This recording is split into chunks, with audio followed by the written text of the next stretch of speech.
Welcome everyone to the special Halloween episode 25, where we will speak not about ghouls or anything. We're actually talking about markets and economy with a squid hat because I had no other costume to wear, and why not? Well, people can see it, but I have a special t-shirt. I have my zombie t-shirt. Yours is possibly more related to Halloween than mine is. Anyway, today is episode 25. You can say it's a zombie squid.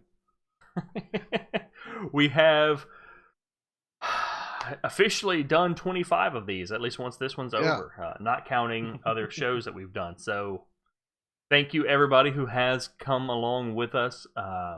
This probably will be a slightly lower attended show since we're, Halloween and everything. I expect many people are out with their kids, doing parties or getting ready for trick-or-treating and everything, but that's cool. You're here with us. Isn't it supposed to be tomorrow? Well, even Monday. Yeah, it's Monday, but people doing party. Oh, people are going to be partying all weekend, man. In the U.S., there are parties all weekend. Just not for me because I'm lame. And let's see who else doesn't have a party not tonight. for me because I'm in the UK. Arbicus, Donnie, Netalak, Rahalden, Travis, Zadrian. Though they might have parties later. I don't know. I'm partied. No parties all night long because lame. Because you suck. Yep. But that's why I got my hat. So, today we're going to be talking about markets and Camelot Unchained. We're going to be talking about the games economy, which is something we've discussed before, of course. See, Zadrian started early last night. But we're going to talk more about the marketplaces, where you buy goods at. More, looking at and speculating about how they should distribute that stuff, how it's going to be laid out in the game world. So, welcome back, Nanulak. Let's get started with that. The first thing I think we should look at really is existing games. We may be similar, may be different on this. I don't know for sure. But what game would you say has the best market economy that you've played? That I've played that had a market economy. Yeah. That's a good, big question because most of them don't. None. Pretty much. Well, the only one that I can... No, actually, the one game that I'm the only one who ever played, well, not really, but it feels that way sometimes, Rhizome, where you had very localized resources that were very hard to go across the different territories, because you had to cross a very high-level area with a lot of very aggressive mobs, high-level mobs, very hard to kill. So going from one side of the map to the other to gather those resources and sell them was extremely hard. So the economy was very localized for the different resources, and some guilds were actually specializing into escorting and gathering those resources. So you were paying guilds to go gather for you or to go escort you as you were gathering. And when you got those resources, were you able to pretty easily to bring them back, or? You had to travel back to either go to another zone, because it was 4 different zones per race, basically. Each zone had a different biome with different resources, with different mobs that dropped different resources. So if you wanted to sell the resources from one zone in another one, you had to transport them there. And it was taking a while. After a while, if you could encounter, you had some kind of fast travel that was very expensive. So unless you had a lot of goods to sell, going there was, you were going at a loss, basically, if you didn't sell enough. So you had to spend a lot of time first gathering before going there. The cheapest way, that was the fastest way, but extremely expensive. The cheapest way was crossing what we call the routes, which were the heart of the map. It was not free PvP, but it was kind of PvP and very aggressive mobs. So that was very dangerous. So that's why the economy was. People were more keen on bringing their resources, more common resources, in the zone where you needed the rare resources, rather than having the rare resources coming to you, because it was more expensive and more dangerous of losing rare resources rather than common ones. Yeah. Okay. Let's see. Arbicus says 0 games ever. And Nanolak depends on whether there's an auction house or not, which is totally true. Verhalden said, as far as we know, there's not supposed to be an auction house in the game. I believe they've said do not want any auction house. Donnie, go with Ultima Online. You have your house, you have your merchant, you put it anywhere you want. For me, and this is probably no surprise to anyone who has watched our show, it has to be EVE Online. Which I haven't played it enough to really have a deep knowledge in that. I haven't even played it enough to really partake of the actual market economy much. I mean, not to make any profit off of it, just to play the game and do that. But to me, that's probably one of the best, if not the best, system that I've seen, and it's the one I'm probably going to be talking about the most. Let's see, Halden says, because the world is a bunch of islands, caravans equals ships, does that mean sea combat? Well, we did talk about naval combat in our last episode. The previous episode was exactly on that. And we did mention a little bit of that, so, maybe, could be. I don't want to get into that too much right now since we just talked about it. But, for me, and I guess for Kriss and for chat, thinking about some of those games, which there aren't that many games that have had any kind of actual market system to them that's more than just, an auction house. Yeah. That's really very complicated at all. What parts of those systems would you like to see in Camelot Unchained? Because I think that Camelot Unchained really has a lot of potential compared to a lot of the MMOs that have existed for having a more interesting market system. I agree. There's a lot of opportunities for that, if only because of the weight system and the caravan system. So you will have more localized. At least the ideal would be more localized markets. Markets, not the places, but the actual economical market, depending on where you are. For example, more advanced goods, more high-level equipment will probably be more easy to find back in the safe area. But the more local, the more basic resources, the things you need a lot of, will have to be brought closer to the front lines. So you will have different markets. Also, some people, depending on how the player housing will work and the keeps building will work. Some people who are in big guilds might, I don't know, some guilds like Ordo Veritas might make player cities where they will try to foster some market there also. So they will be less likely to go sell their goods in the main city, in the safe island, but more likely to do that on their own territory. Which means that maybe it might, depending on if you're in a big guild or not, you might find things in different areas. Johnny wants to see Barter Town, players setting up their own crafting town markets. Rahalden does not want to see a lot of, said they don't want to see a lot of street sellers. They've talked about having market halls to gather people into collective areas rather than just putting down shops wherever they go. For me, there's two main things that I would like to see ported over from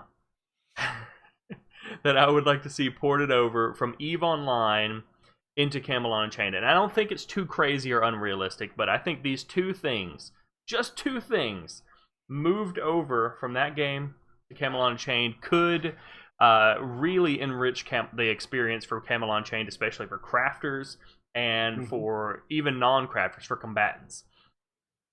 And that is distributed markets as the first thing. Just having market spread all over the place.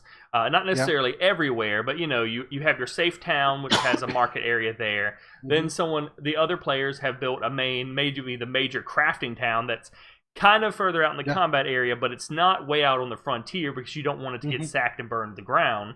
Where they do a lot of trading, but then way out in the outreaches, maybe near some of the rare materials, you may have another market where people don't want to risk losing their rare materials, like you mentioned with Rysum. They don't want to bring them back to the crafting town because they might lose them. So instead, they bring them there, and then other people have to send caravans or stuff to bring them back, which goes to factor number 2 is players having the ability to play basically merchants or to play caravaneers. Not necessarily as a class, but to be able to take... we already know that they want to do contract type systems in the game. They want you to be able to contract someone through the bounty system, to kill someone or do things like that. It's not much of a stretch to contract someone to carry goods for you. So you contract someone's guild to go out to that farther town where there's some items that you paid for.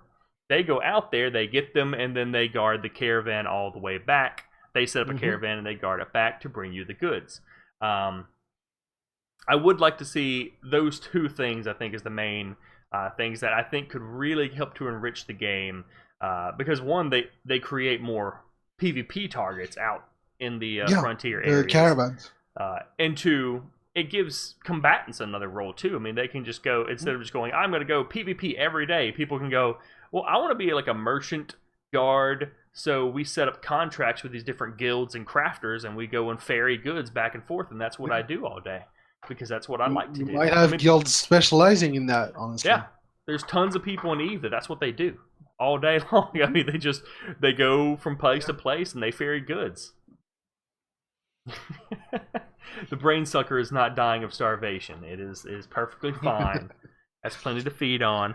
No, if he takes it off, it's a hair sucker, actually. Not a brain sucker. Most of it is already gone. I mean, I even cut it short, so it's pretty, we're pretty lacking up there. Now,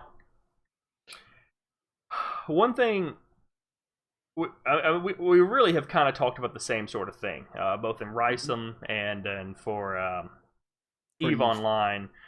Porting these over into the game are essentially different areas where you may different player areas where you may sell goods.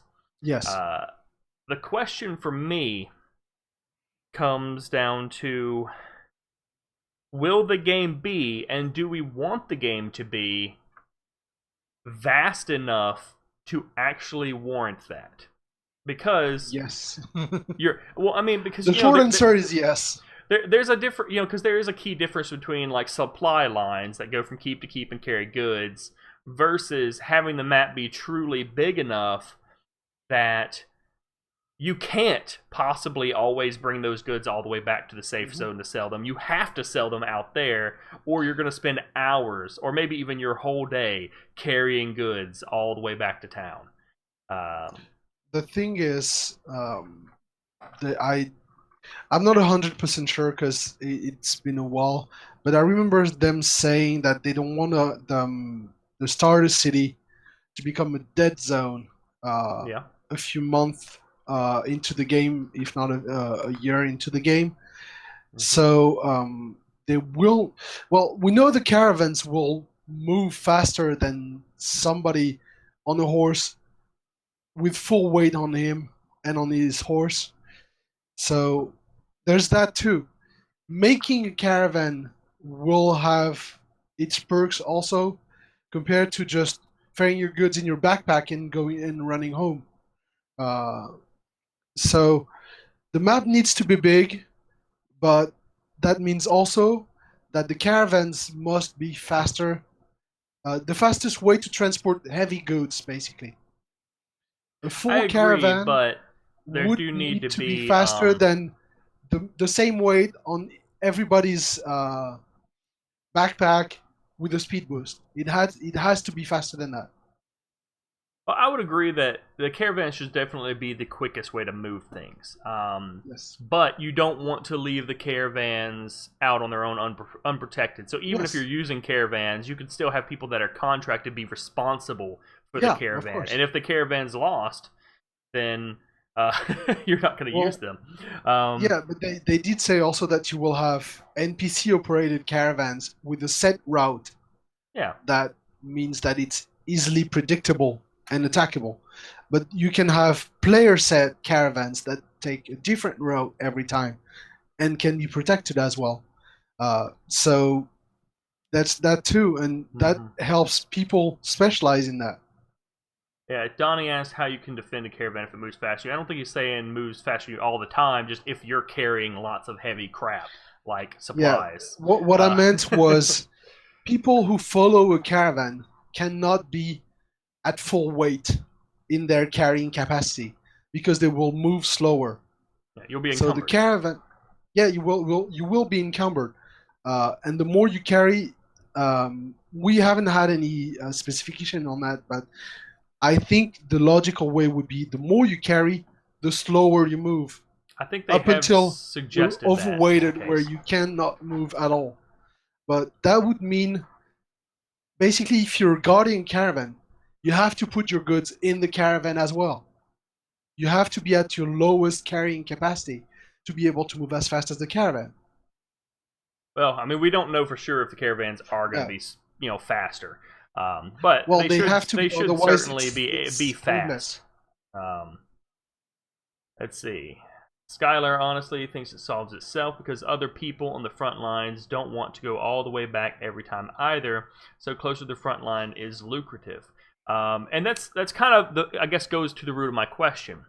Is I guess the distinction I'm making is, to me, to fully utilize having independent markets and players who will actually want to spend all their time being paid to fetch goods or to transport goods for other people, the only way that really, or the only way I see that really working out very well is if the map is truly huge. And honestly, like, traveling all the way back from, say, the frontier, the front line to the safe zone is going to take possibly hours. I mean, 2 or 3 hours to do. Whereas, if not longer, like such as EVE Online, when you go to buy something at a market, there are close markets by you, but they may not have that resource, or they may have it at a really terrible price. The price, yeah. So some people they go to one place, they'll buy something at really low price, and then they'll travel 4 hours away in game to go sell it at 3 times that price because other people don't want to have to travel all the way over there. And that's kind of what I'm getting something that probably will happen because we already know that there are a lot of crafters in CU that are interested in CU for the crafting, but do not want anything to do with the PvP. So they don't want to go to the front lines. So people actually bringing the goods to the safe zone, those people who don't want to have to deal with PvP might be ready to pay a higher price for the resources if they don't have to deal with the PvP. Yeah, I agree, Skylar, that's a localized market. Players do tend to be lazy, and so they don't necessarily have to travel 3 hours to be able for someone to make a profit transporting goods. But the greater the distance is, the more likely someone is going to be able to make that their main thing, and that's their gameplay. Is they play the market, they transport goods back and forth, and they sell things. The shorter the distance is, the fewer the number of people are that are going to be that lazy and go, well, I could walk an hour and save half the money on this. I'm going to walk the hour. Some people won't, but some people will. But if it's like 3 hours or 2 hours, then people are really going to question that and go, I really don't want to do that. However, someone brought it here and they're price gouging me, and I'm just going to pay it. And you might get attacked in the middle of that trade also. Yeah. And I'm not saying the trade always has to be that length of time, obviously, but especially when you're looking at rare materials or maybe certain weapons or something that are really unusual and rare, there may be more localized markets that I think would be cool to have. Let's see. And I don't remember who was saying that. It was Skylar who said that the people on the front line don't want to go back. They might. They will not go back for common goods, sharpening stones, potion bottles for the healers, stones, things like that. The common goods, arrows, things you use, the common supplies, the consumables. Those need to be on the front line. If your sword, your huge sword, you paid a lot of money for or because it's obsolete to the build you have right now. If you want to buy the top quality sword that you're going to use for the next 2 months, 3 months, depending on how easily it breaks, you might be willing to go back to where the best crafter for that kind of sword is. And it might not be on the front line, which, in my opinion, as a crafter, if I'm setting up to make an epic item, a huge item that's going to take me a long time to craft, I'm not going to the front line where I risk getting yanked in the middle of my crafting. I'm going back to the safe zone to craft it. And then if you want to buy it, you're going to have to come, because I'm not going there at the risk of losing it for you to buy it. You're buying it, you're coming to me. Now, some people did put up some good points. Alexis mentioned that Black Desert had something similar to what we're talking about. I didn't play Black Desert, so but Skylar mentioned that another good point with the trade is even if a caravan and someone escorting the caravan can maybe set it up and keep up with the caravan and use a speed boost, and they can get across the area in say 2 hours.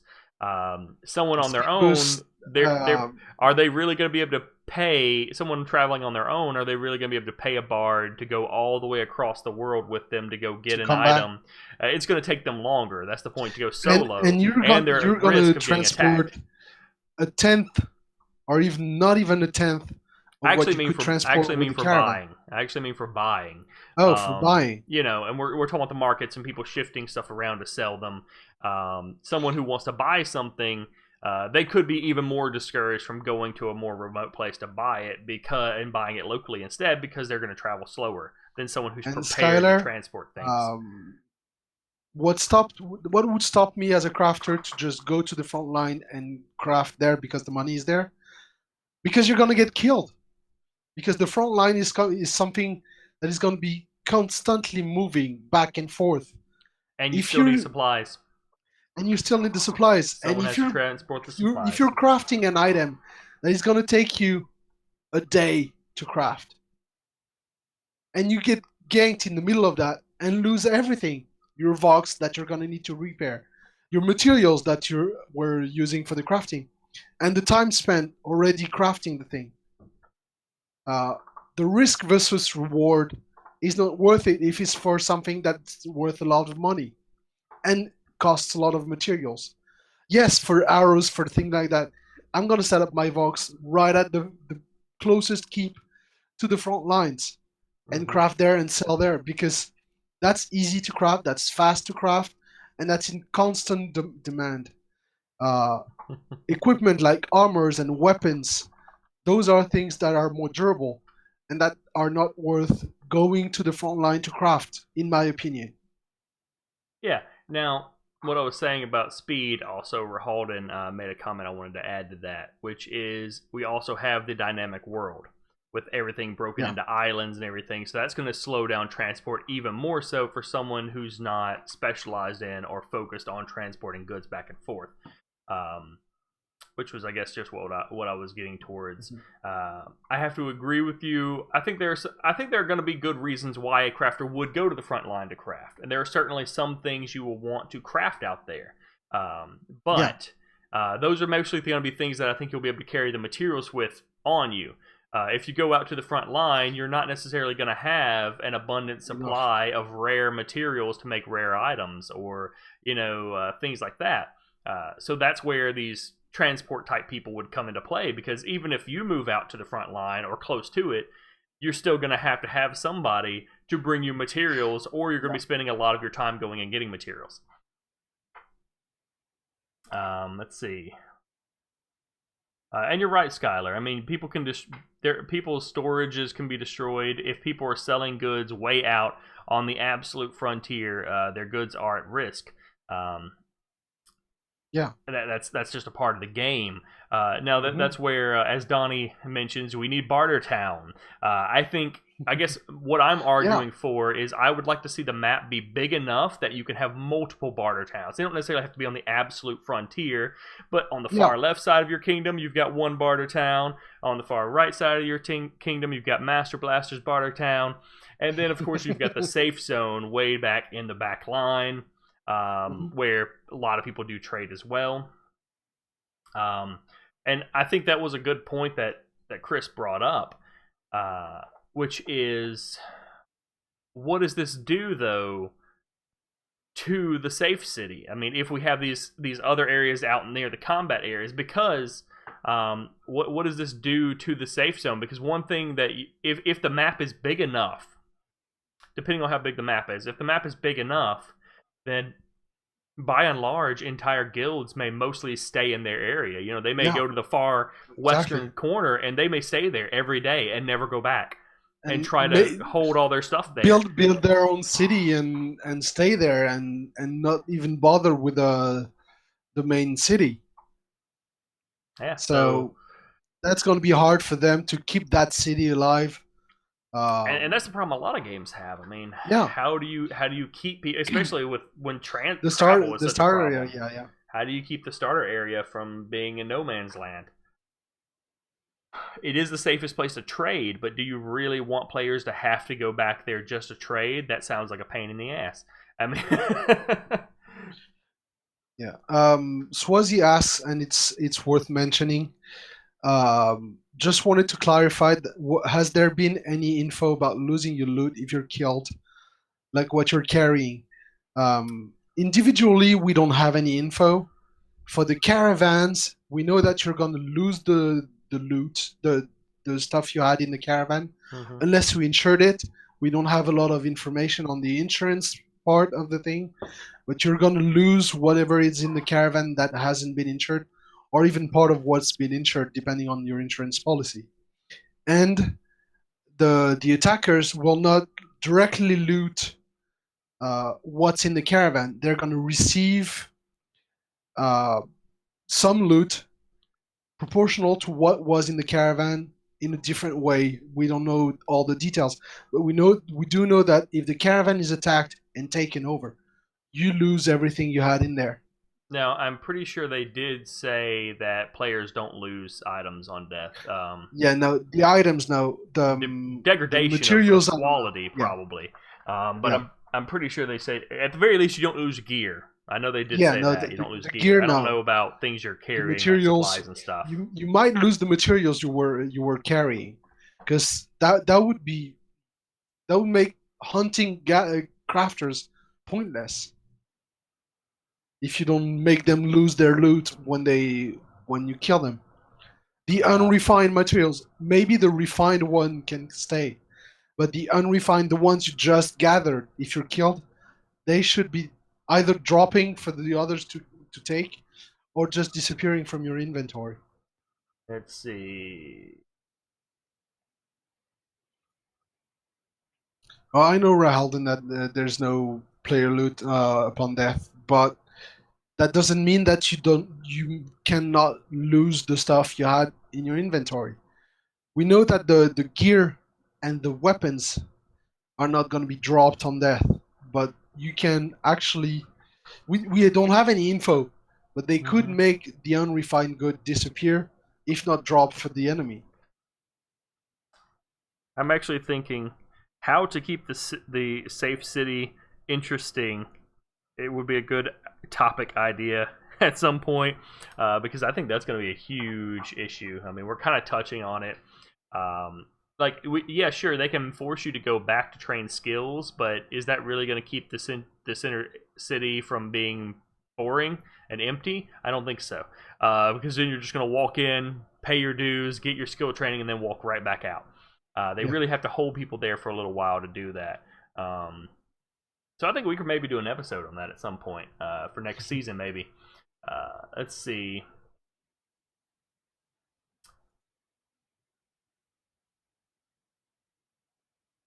And yeah, Swazi, I mean, that's kind of the point. I mean, you as a character, you can carry some, depending on your strength, of course.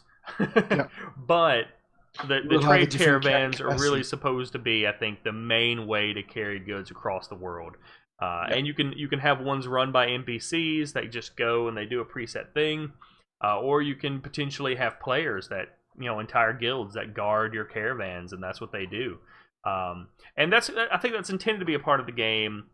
I just think if they set it up with the intention and the idea that people will have these other market towns on the outskirts, Yeah. that would help to enrich the market experience by quite a bit. Let's see. And yes, Donnie, I do want to lose your ear. And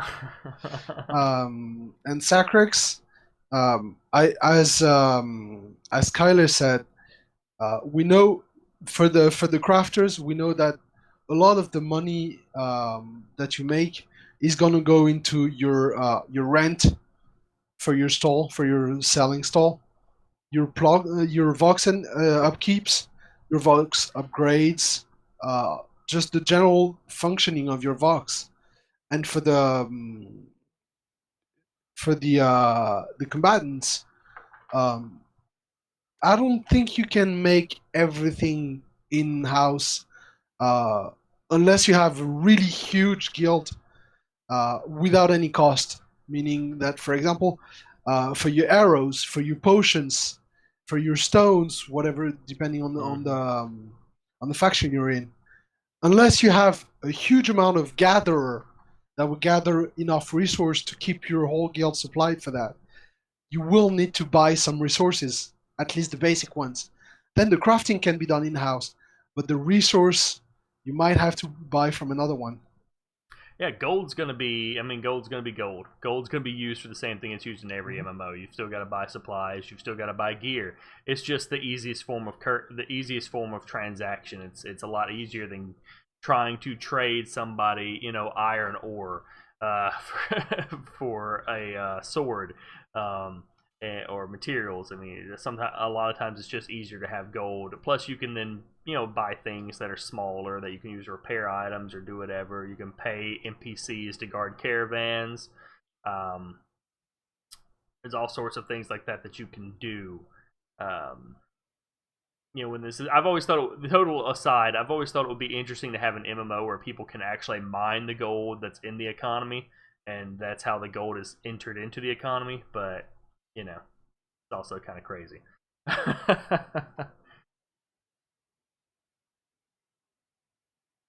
And you may need some. Some blueprints. Yeah. And Rahalden has mentioned that the star cities of each realm should be somehow connected to the depths. They've said that the entrances to the depths are going to be kind of randomized, most likely. Yeah. So, I mean, I think it's possible that maybe they could put them near the starter zones. I don't know. Maybe they can make them mostly spawn near there, and then that would be a reason people would come back. But then they're coming back just to enter the depths. Yeah, and they did say they want to keep the starter cities alive, so they will need to have something that that has an interest for people to go back and stay there for a bit. Yeah. Let's see. Now, we've talked about the markets spread throughout, you know, and having like really large maps so that people have to ferry goods back and forth and really put some effort into trading and getting resources some of the time. So, excuse me. Sorry. So my question is, what other problems do you think there are with having the map be that large, with having that sort of system in place? We already talked about the problems with the safe zone, with keeping it interesting, and I think that'll be something good for us to explore in another episode. But what other? And thank you. It's a nice hat. What other problems do you think there might be with having such a large map and having, you know, the markets spread out where people have to exchange and have supply and demand issues to deal with at different Well, we parts of the talked a world. lot about the crafter side of things. For combatants, having a huge map with the market spread throughout the map will be a huge pain in the ass because unless you know, and it's going to be along the line of a few months at least until they know crafters that have mastered the um, the specifications that they need. You will have to go around.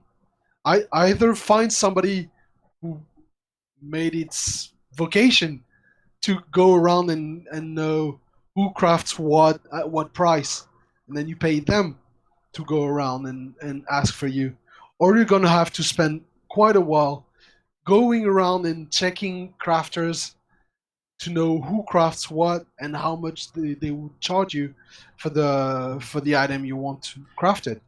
This is that is probably my key problem with this. Even though I want the system, they've said they don't really want an auction house in the game, and to me, when you have goods spread all throughout the world, the only way that really works is if you have some sort of centralized platform like an auction house on which to at least display and purchase the goods. Maybe not acquire the goods.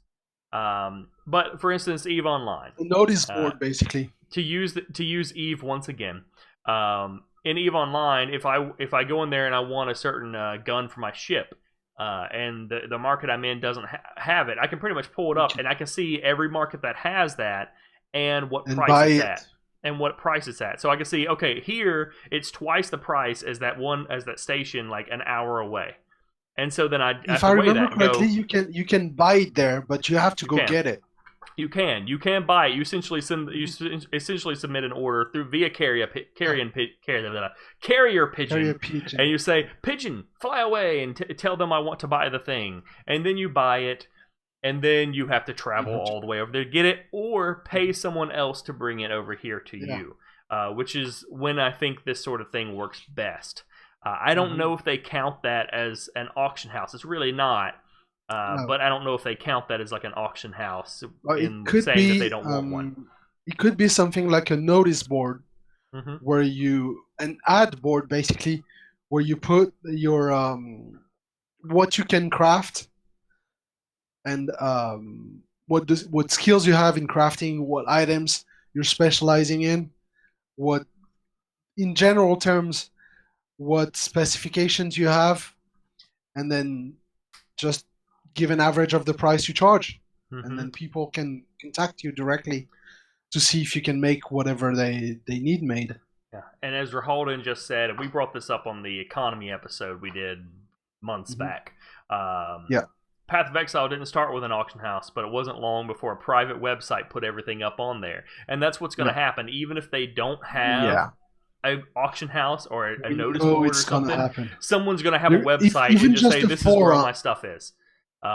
Even just a forum, where on the actual official forums, somebody will say, "My stall is right here.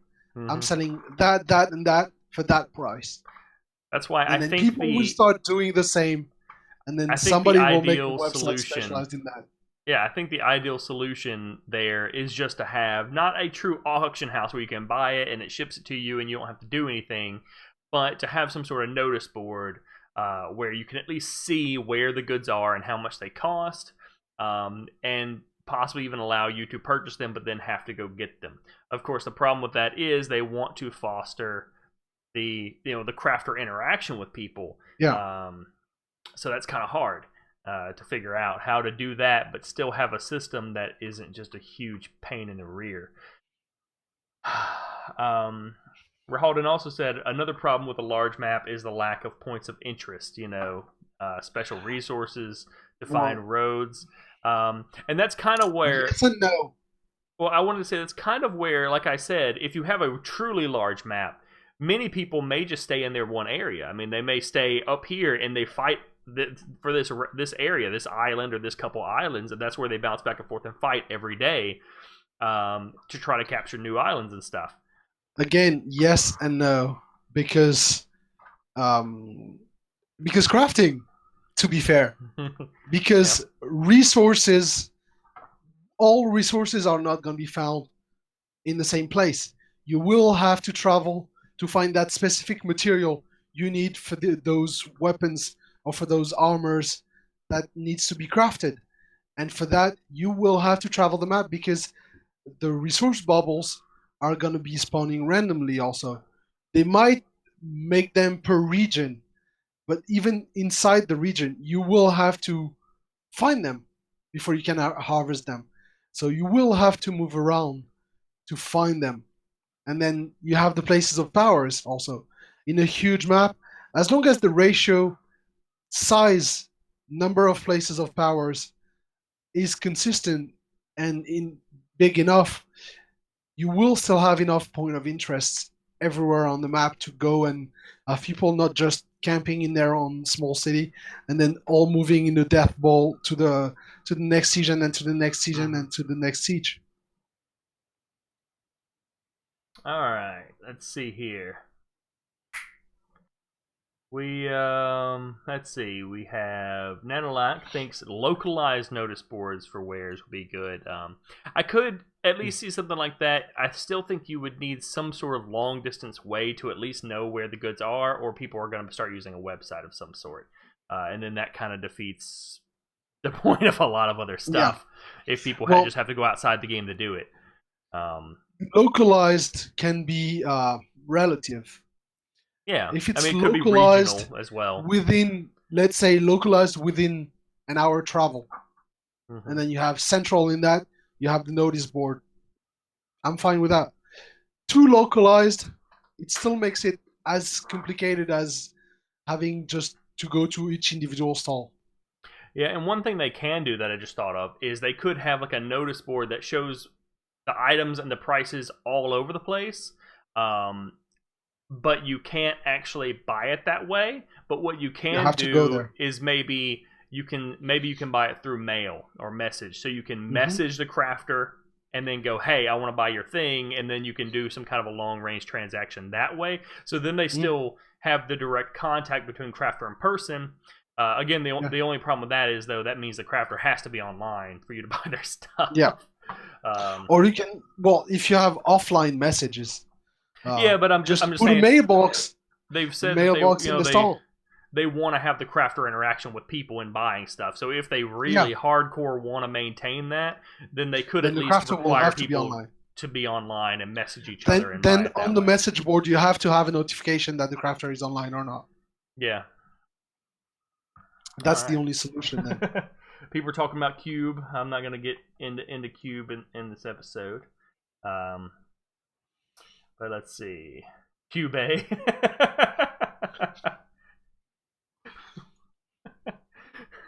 Well, yeah, resource specific to biome might be interesting.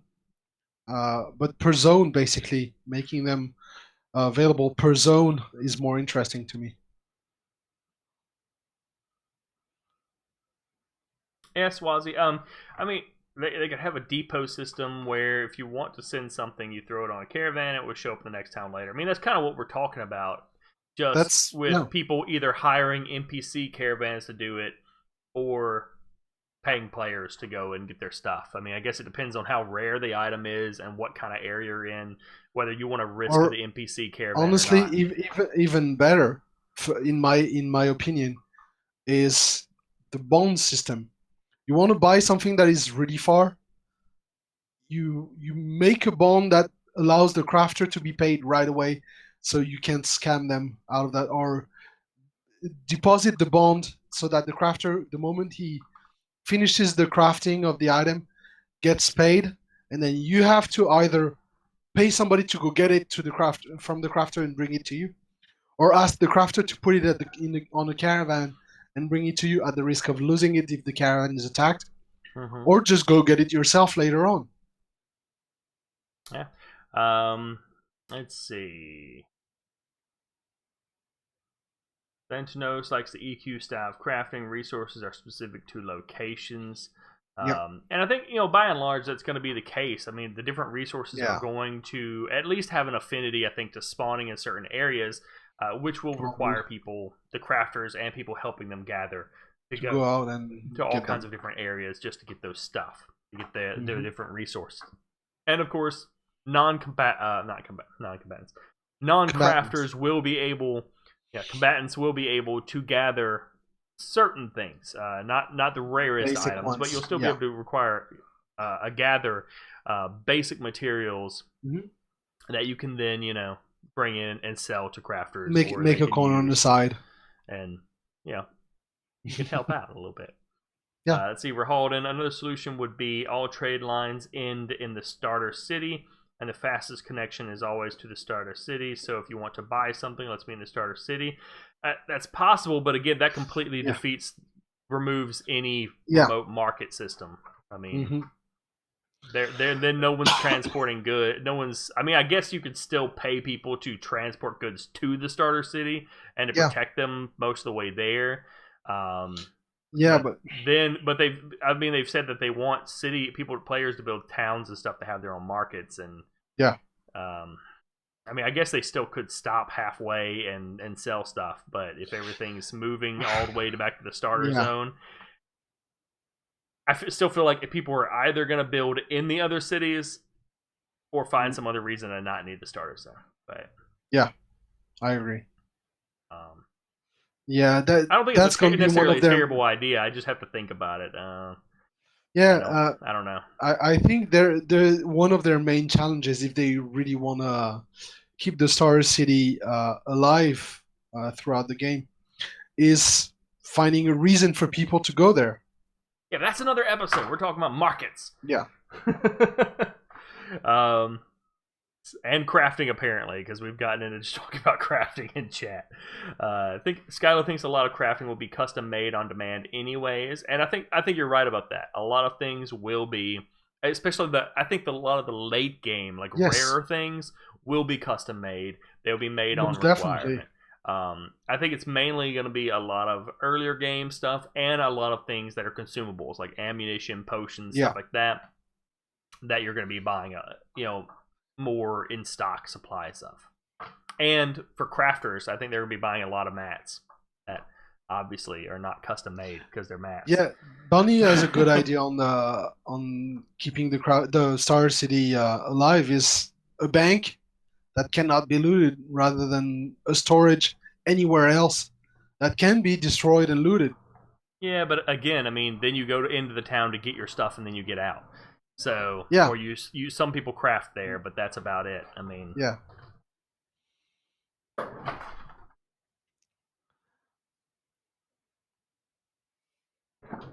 nothing happened. Anyway, hit my knee. Doing that. But I think they need to make it viable and even encourage localized markets rather than everything bunched up in the Star City. Because yes, Swazi said a bit higher on the chat that depending on your success within the Tri-Realm campaigns, your front line might actually be pretty close to your Star City. Well, in hopes not. I think everybody in each faction hopes not. Yeah, it might happen. It could. Depending on how well your faction does, your front line will be closer or farther. That's also going to be a factor in that. If your faction is doing pretty bad, you will have no reason to have extended markets. Everything will be localized because everybody will need to go there, and depending also on the population. Remember, they said that if there is not enough crafters, the realm will provide the weapons and the armors. So, but I think they're probably gonna design with the hope that people aren't gonna do that badly. That their front line is right next to their start. I hope too. But as Skylar said, it's a trade-off for safety versus travel time, which is kind of the point. I agree. That is good for a game, because that's kind of what we're talking about. Is I would like to see the world map and the market system so spread out that people when they want to buy things, they have to make that decision. Do I want to buy it here and possibly pay a higher price? Or do I want to travel really far away and buy it? Or do I have enough money that I just want to pay someone else to go get it and bring it to me? And they have to weigh those decisions, which I think... and for the crafter also, that allows them the decision of high risk, high reward. I have an epic item that I can bring to the front line, and that is going to get me twice or 3 times the price I would get from it in the main city. Do I take the risk or not? Is it worth it? Mm-hmm. Is there enough demand for that kind of items? Or do I just stay safe and make only a bit of profit on it? Or do I take the risk and try to make a huge profit at the risk of losing everything? Yeah. So I did want to kind of conclude, I guess, with one more question for Kriss and for Chad, of course, which is, what do you want to see in the game, or what do you think you want to see in the game? Do you want a really big world map or a huge world map where you may not even want to make the travel back all the way to the spawn point? No, I want a really big world map, so big enough that it's a real pain in the ass to go to actually go to the outer to the front lines or things like that, to actually give an incentive to people, for people to create those kind of caravans guild, those kind of transport guild, or even transport ventures, to actually, some people actually make the conscious decision to say, I'm willing to pay more for those resources or for that item, because it's too much of a pain going out an hour and a half, or 2 hours to go gather it and then bring it back at the risk of losing everything and losing all those hours. I would like to see huge. I actually really like I know they really want to keep the Centaur City interesting. I really like the idea of having like a guild that's out in like the Northwest Territory, and that's our area. We guard these 2 or 3 islands, and it would take us a couple hours to get back to the Start City, so we don't make that trip very often. And to make it to the other side of the world map to go help someone else, oh, forget it. If they're being invaded and they can't defend themselves, there's no way we're going to make it there in time. It's going to take us like 5 hours to get over there. It's not going to happen. I doubt the game is going to be really that big. But I think I would kind of like that. Let's see.